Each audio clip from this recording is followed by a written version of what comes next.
Hello everyone, and welcome back to Tree of Life Tarot, or welcome if this is your first time here.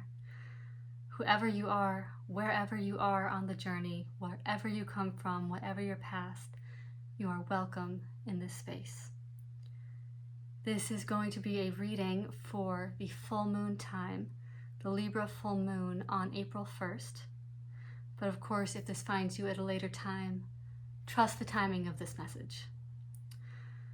This beautiful Libra full moon feels so much like a rebalancing of the energy, and in many ways like a return to flow. Libra rules beauty. It's a very feminine sign, but it's also justice, bringing things to their rightful order and place, restoring what belongs where. And that can feel like such a cerebral exercise, this idea of justice and putting things where they belong, but I would invite you to think of that in terms of the divine intelligence of creation and the way that all of creation is put together and woven together in a way that allows harmony, balance, expression, diversity, multiplicity. There is an interwoven intelligence, and sometimes with certain interferences or during times of growth or change, even evolution, there are disturbances and disruptions, and that can be difficult.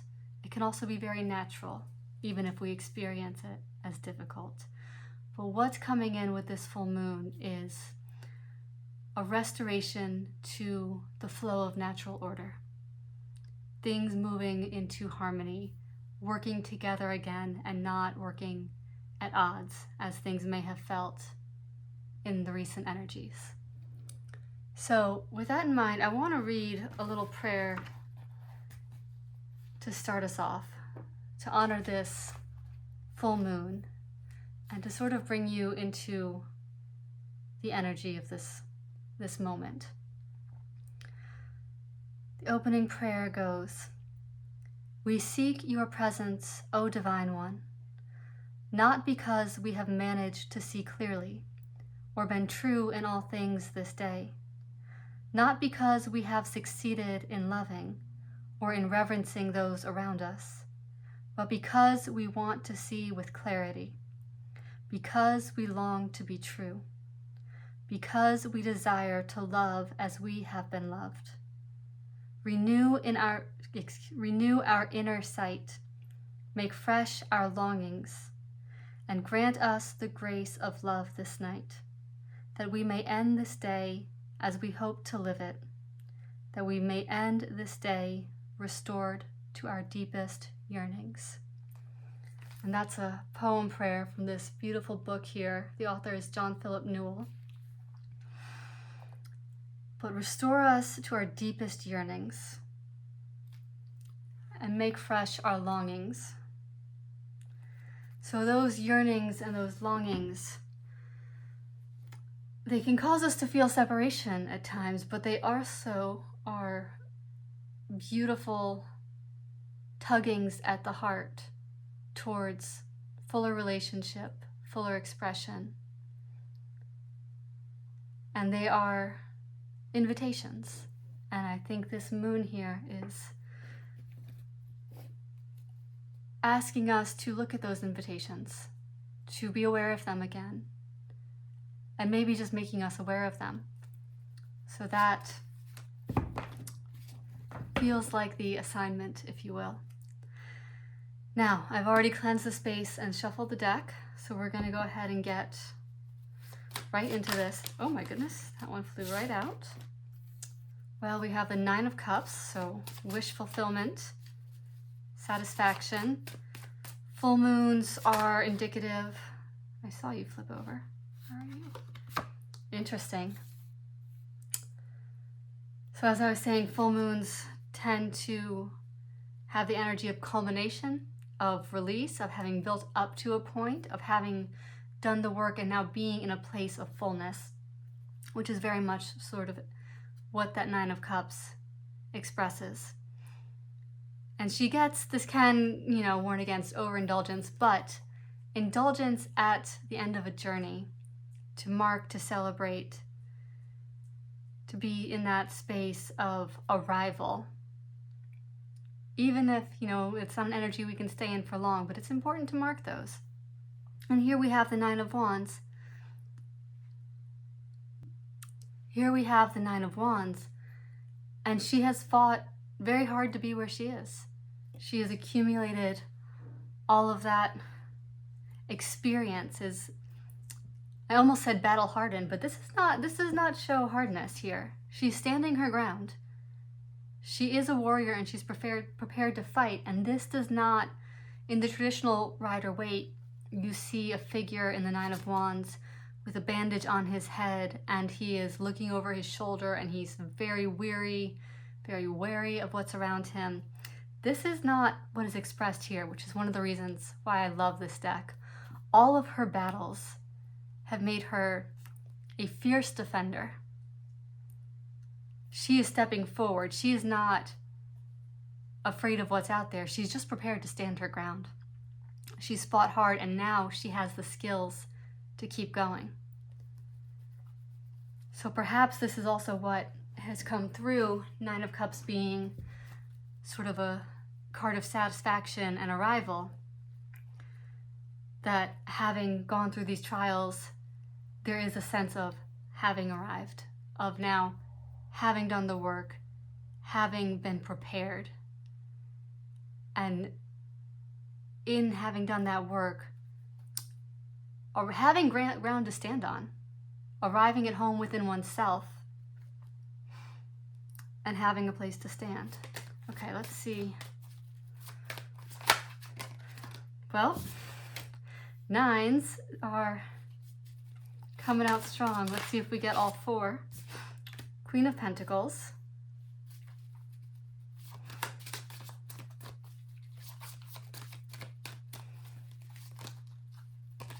Okay, now a bunch of cards just dropped out. I'm gonna honor them. So a few extra, but this is a moon reading, so we'll take it. Oh, that's much more than I thought, actually. That's okay. You know what? They're showing me why. Okay, this is why those cards dropped out, because this is a 9-card block. I almost suspected that when I started, but this has confirmed it. Okay. Now, bottom of the deck, Two of Cups. Now our Two of Cups here, this is a very Libra energy. Our Two of Cups, it's about relationship, it's about exchange, it's about balance. This is one of those balancing cards, so the flow between two in relationship, whatever those two are, whatever that is for you. Okay, so now we have our Nine of Pentacles, and she is, I'll come to the Empress in a minute, I don't want to get ahead of myself, confirming what I was just saying with these two previous nines. This is a beautiful arrival at home in oneself. If we, I'm actually pleased to see that we don't have the Nine of Swords here, because that is more of a card of mental anguish, and the positive depiction of this card means there is no mental anguish here. The journey has been gone on, and there is a sense of arrival and being fully resourced within oneself. Each of these women here, they're standing alone, but not lonely. They are resourced, their resources are all around them. And I would really say, because tarot reflects so much the inner journey, that their resources are within them from their experiences. These women were not plopped here. They arrived here. So there is a sense of having gone on this journey and having arrived. Now, Queen of Pentacles, okay, Magician, and the Ace of Wands.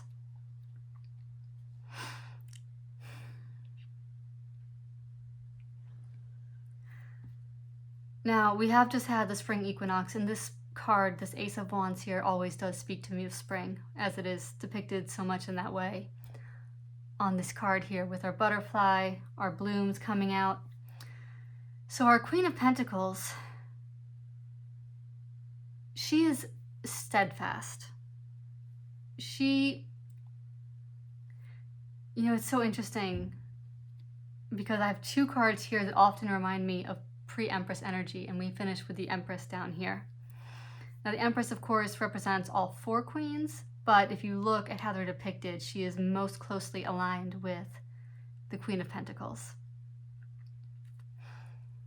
The Magician, first of all, one who makes magic. One who makes magic, the great alchemist, turning one substance into another. And on either side of him, we have our Queen of Pentacles with her rich, abundant resources.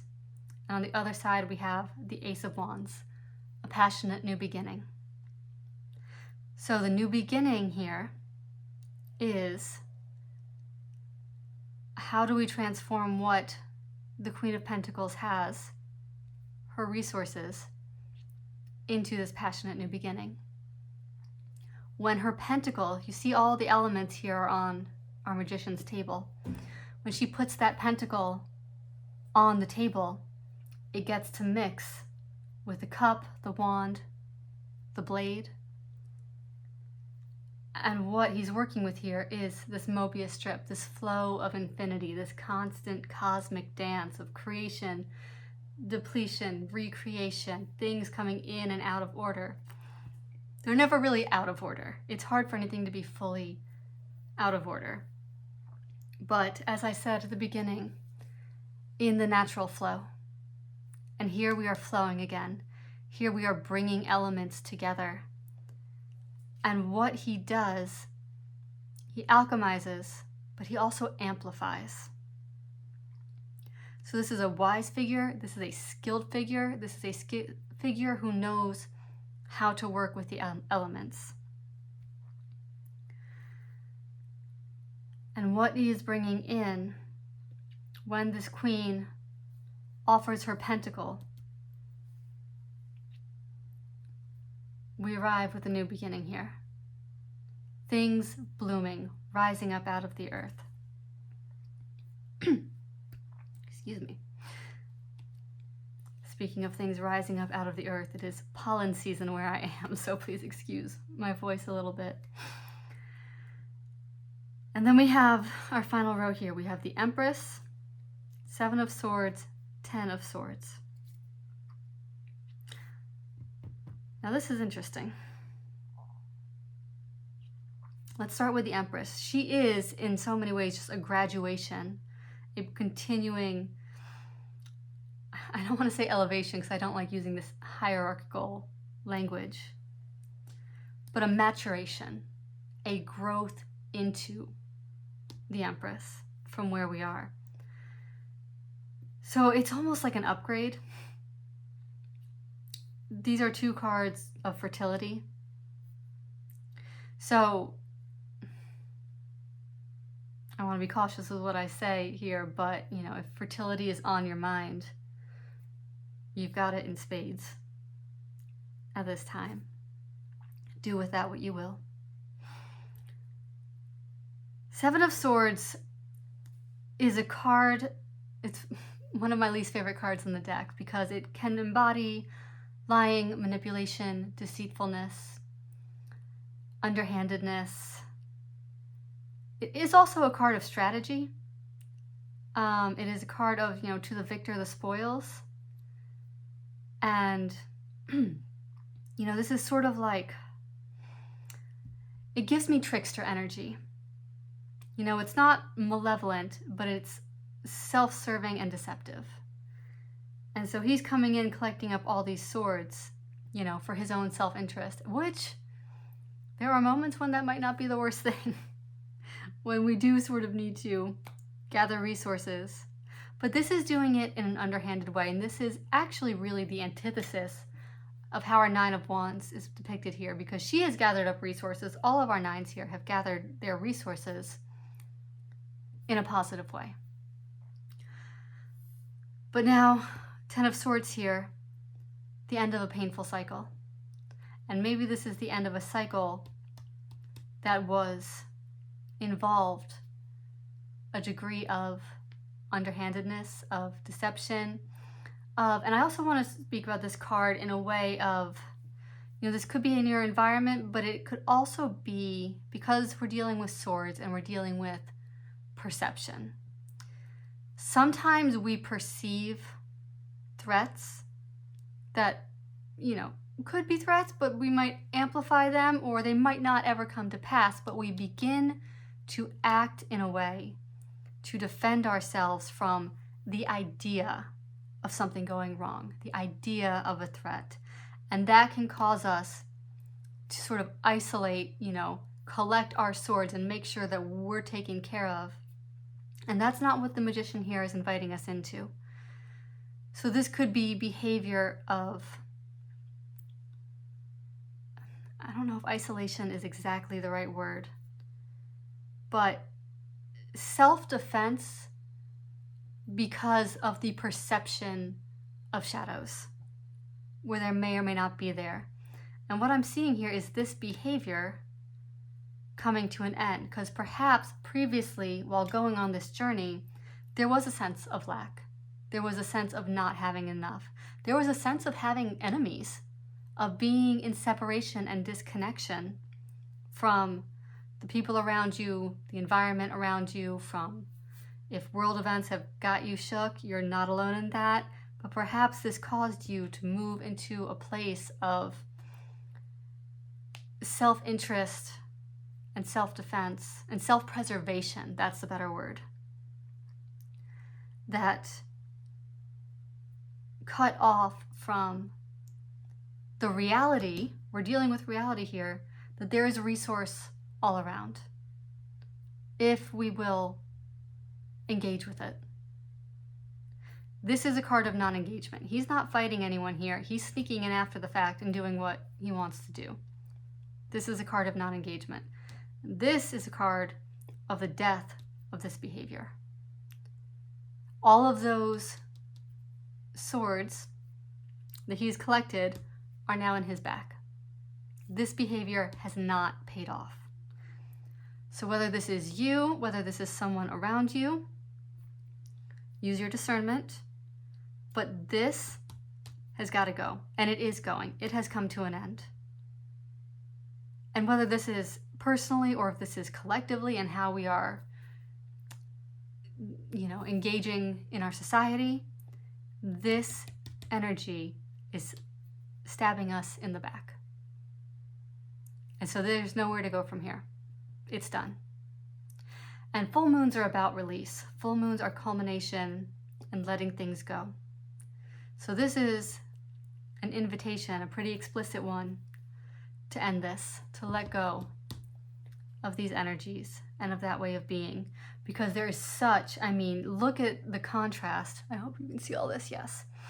Between where we start, between all these other cards. Look at the sun, the vibrancy, the richness. And then we have these two very stark cards here. So the Empress, which is, mind you, a card that represents Libra, and this is the Libra full moon. So this is her season, this is her time, this is her fullness. She's pregnant here. The full moon is pregnancy. The only thing to do after a full moon is to empty. The moon represents these cycles of transformation so beautifully. She fills, reaches her culmination, empties again, goes dark, is reborn, builds again into her fullness. And this is an ever-repeating cycle. So here we see her in her fullness. This is our full moon. What is going to happen after this full moon is the energies are going to wane, which is why the full moon is such a potent time to release. As the moon empties out, what is ready to empty out of you? We plant seeds more at the new moons. Full moons are culmination and release. So with our full moon, I think it's saying pretty clearly, this is what we release. This is what's ready to end. Because look at all this beautiful energy available. Look at all the work you've done to come to this. This isn't needed anymore. And this is what's waiting beneath the surface. This Two of Cups. This beautiful divine exchange. This relationship, and whether that for you is a romantic relationship, whether it's relationship with your community or family, whether it's relationship with your art, your business, however you express. But relationship is what creates. And it's what, allows love to exist. Whether that's between you and a person, between you and a pet, between you and a collective. So this is what is waiting in the wings, or rising up from beneath the surface. Our Ace of Wands here, pushing up from the earth. This is what wants to rise. So this is what we're being invited to let go of.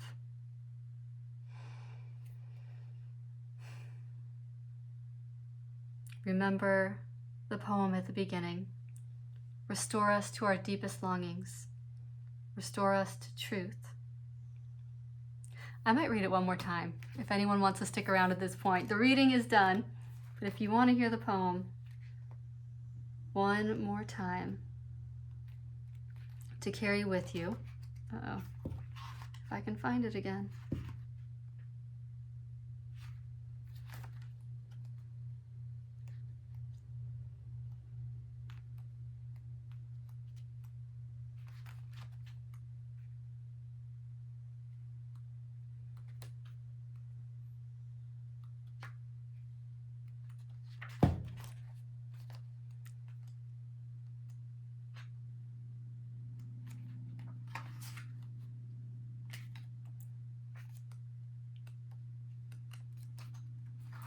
Well, I can't find it. So I'm gonna let you go with that. Why can't I find it? Maybe I meant to read you something different. Oh no, here it is. Okay. One more time. We seek your presence, O Divine One, not because we have managed to see clearly, or been true in all things this day, not because we have succeeded in loving or in reverencing those around us, but because we want to see with clarity, because we long to be true, because we desire to love as we have been loved, Two of Cups. Renew our inner sight, Magician, Ace of Wands. Make fresh our longings to be true, and grant us the grace of loving this night, that we may end this day as we hoped to live it, that we may end this day restored to our deepest longings. Blessed full moon to all of you. Enjoy its beautiful beams, and I will talk to you soon.